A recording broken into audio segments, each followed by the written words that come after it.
বিএনপির ক্ষমতাকে পুঁজি করে বাংলাদেশে নজিরবিহীন অপ্রত্যাশিত লোমহর্ষক বর্বর ঘটনা ঘটছে। আইয়ামে জাহিলিয়াতের রাজত্ব কায়েম করছে বিএনপি। বিএনপির লোকজন সভ্য নয়, তারা আধুনিক নয়। তাদের চরিত্র, চিন্তা, তাদের কাজ আইয়ামে জাহিলিয়াতের আচরণের বহিঃপ্রকাশ ঘটায়। দর্শক, আপনারা জানেন যে নরসিংদীতে একটা লোমহর্ষক ঘটনা ঘটেছে। কি বিভৎসতা! সেই ঘটনায় কিশোরীকে বাবার হাত থেকে ছিনিয়ে নিয়ে তারপরে এক পর্যায়ে হত্যা, তার আগে একবার ধর্ষণ, কিন্তু কোনো বিচার নেই। কাদের পক্ষে এটা সম্ভব? আরো তেজগাঁওয়ে বিভিন্ন জায়গায়, শুধু এটা না। ইউনূসের আমলে এটা শুনছেন না? হ্যাঁ, বিচ্ছিন্ন দুই একটা ঘটেছে, তাও করেছে বিএনপি ছাত্রদল। বিএনপি ক্ষমতা আসার সাথে সাথে বিভিন্ন জায়গায় এই ধর্ষণের মতো মারাত্মক ঘটনা ঘটছে। কারা করছে? বিএনপি করছে। কেন হঠাৎ করে বিএনপি ক্ষমতা আসার পর এটা জ্যামিতিক হারে বেড়ে গিয়েছে? কারণ এই যে ধর্ষণ, এটা মূলত ক্ষমতার একটা প্রয়োগ। এটা কিন্তু তেমন এনজয় নয়।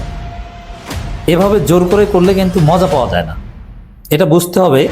আলোচনাটা একটু বিব্রতকর, কিন্তু বুঝতে হবে যে এভাবে জোর করে কোনো ইন্টারকোর্সে তেমন মজা পাওয়া যায় না। তাহলে এটা কেন করা হয়? এটা মূলত, আই রিপিট, এটা মূলত পাওয়া কিংবা ক্ষমতার একটা বহিঃপ্রকাশ, যে আপনার ক্ষমতা আছে, আপনি জোর করে এটা করতে পারেন। এটা একটা পাশবিকতা, নির্যাতন।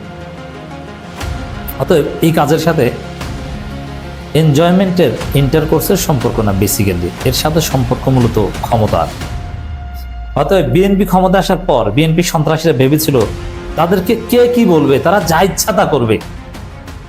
যার ফলে তারা ধর্ষণের মতো ঘটনা কনস্ট্যান্টলি ঘটিয়ে যাচ্ছে এবং তারপর হত্যা করছে। পুরো জাতি এখন নিরাপত্তা সংকটে আছে। এই বিএনপির হাতে দেশ নিরাপদ নয়। এই বিএনপির এই ছাত্ররা, এই সন্ত্রাসী গোষ্ঠী, এরা যখন রাষ্ট্র ক্ষমতায় থাকে, এই মাদক সেবী, মাদক বিক্রেতা গোষ্ঠী যখন রাষ্ট্র ক্ষমতায় থাকে, তখন সমাজ নিরাপদ নয়। হ্যাঁ, যেসব এলাকায় জামাতের এমপি আছে এবং জামাতের কমান্ড চলে, পুলিশ জামাতের এমপির কমান্ডে চলে, সেসব জায়গায় ঠিকই জনগণের নিরাপত্তা আছে, অন্য কোথাও জনগণের নিরাপত্তা নেই। কি লোমহর্ষক ঘটনা ঘটিয়ে দিয়েছে। এটার প্রথম দায় হচ্ছে বিএনপি সরকারের। কারণ তাদের পার্টির স্ট্রাকচারই এরকম যে আমরা ক্ষমতায় আসছি, অতএব তোমরা যা ইচ্ছা তা করো। এবং নির্বাচনের আগেই বলেছিল তোমরা ধৈর্য ধরো, এটা হবে। দর্শক, খবর দেখেন, নরসিংদীতে অপহরণের পর কিশোরীকে হত্যার ঘটনার মামলায় বিএনপি নেতা সহ গ্রেপ্তার 5। পত্রিকা আবার ওইটা লেখে না, আসল ঘটনাটা লেখে না। বিএনপি নেতা সহ গ্রেপ্তার 5, মানে বিএনপি নেতা গ্রেপ্তার। কারণটা কি? একটা পর্যায়ে জামাত শিবির জনতার প্রতিবাদের ফলে বিএনপি নেতাকে গ্রেপ্তার করেছে। অনেক জায়গায় মামলা নেওয়া হয় না। তেজগাঁওয়ের একটা ঘটনা মামলা নেয় না, হত্যা করে ছোট বাচ্চা শিশু ধর্ষণের পর হত্যা করে লিফটের নিচে যে গর্ত, ওইখানে রেখে দেওয়া হয়েছে। এদেশের পুলিশ সবচাইতে নিকৃষ্ট দালাল। পুলিশের চাইতে নিকৃষ্ট কোনো প্রাণী হয় না। এবং এই পুলিশগুলো আমি নিজে দেখেছি, যত বড় অপরাধ করুক না কেন কিচ্ছু বলবে না বিএনপিকে। হ্যাঁ, বিএনপির উপর থেকে যখন বলা হয় যে বিএনপি করুক, তারপরও তুমি ধরো এইটাকে, তখন ধরে। ওদের কোনো মেরুদণ্ড নাই। ওদের চাইতে নিকৃষ্ট কোনো প্রাণী হয় না। ওরা একবার জুলাইতে শিক্ষা পেয়েছে, ওদের পরিবারের উপর গজব করবে। এই জন্য দেখবেন যারা পুলিশে চাকরি করে, ওদের অধিকাংশের সন্তানরা মানুষ হয় না। ওদেরকে জবাই দেয়। ঐশীর কথা মনে আছে না? ওদের ঘরে ঘরে ঐশী জন্ম নেবে, কারণ তোরা অমানুষের বাচ্চা বেশিরভাগই।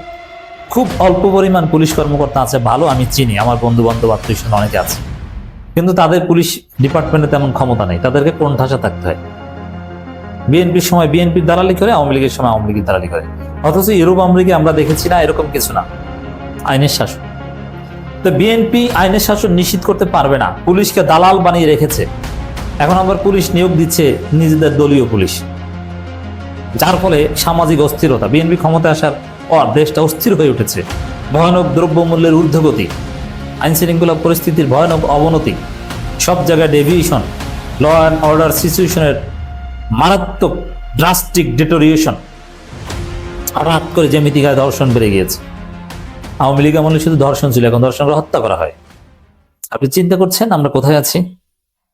দর্শক, মিডিয়াগুলো এগুলো আবার হাইলাইট করছে না। মিডিয়াগুলো কতটা নোংরা, পুলিশ এবং মিডিয়ার চাইতে নোংরা কোনো বস্তু হয় না। মিডিয়াগুলো বিএনপি যত বড় অপরাধ করুক সে অপরাধকে ধামাচাপা দেয় এবং বিএনপির নামটা এড়িয়ে যায়। আর এই ঘটনা এটা বিএনপির সাথেই জড়িত। মনে রাখবেন, কেউ ধর্ষণ বা এই ধরনের ঘটনা ঘটালে, হত্যাকাণ্ড, চাঁদাবাজি, এটা ব্যক্তিগত বা সামাজিক অপরাধ নয়, এটা বিএনপির রাজনৈতিক অপরাধ।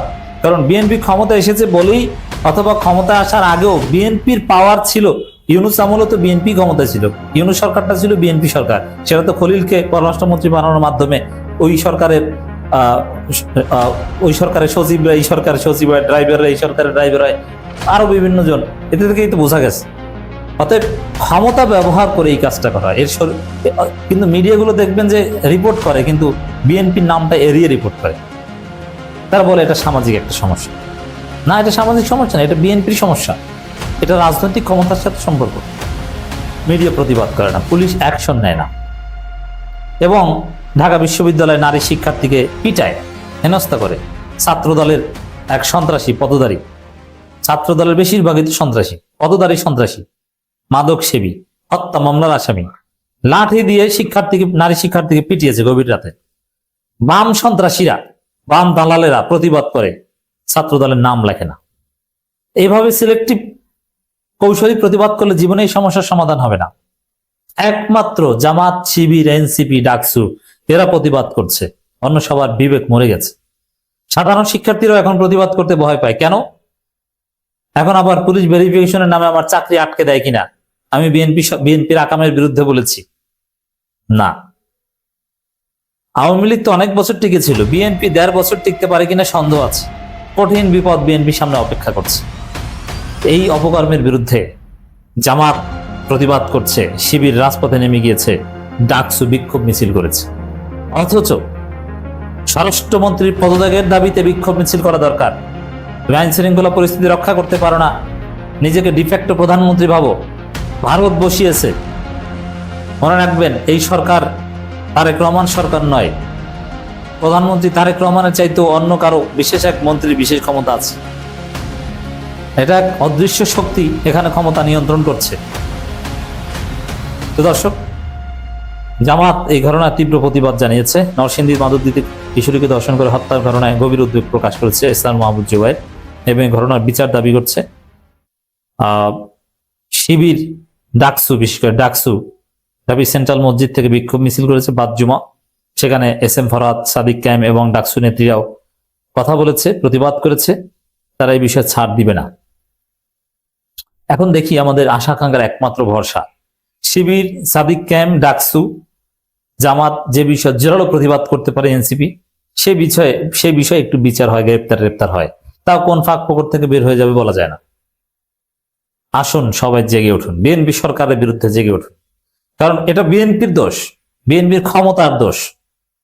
জামাতকে ক্ষমতা দিতেন, জামাতের লোকজন এই কাজ কশ্চিন কালও করতো না। জামাত বিভিন্ন জায়গায় তো ক্ষমতা এক্সারসাইজ করে, ডাকসুতে ক্ষমতায়, শিক্ষা প্রতিষ্ঠানে তো শিবির ক্ষমতায়। এখন না বিএনপি ক্ষমতা এসেছে, ইউনূস সরকার আমলে তো শিবিরের নিরঙ্কুশ ক্ষমতা ছিল। কই দেখেছেন কোনো অপকর্ম করতে?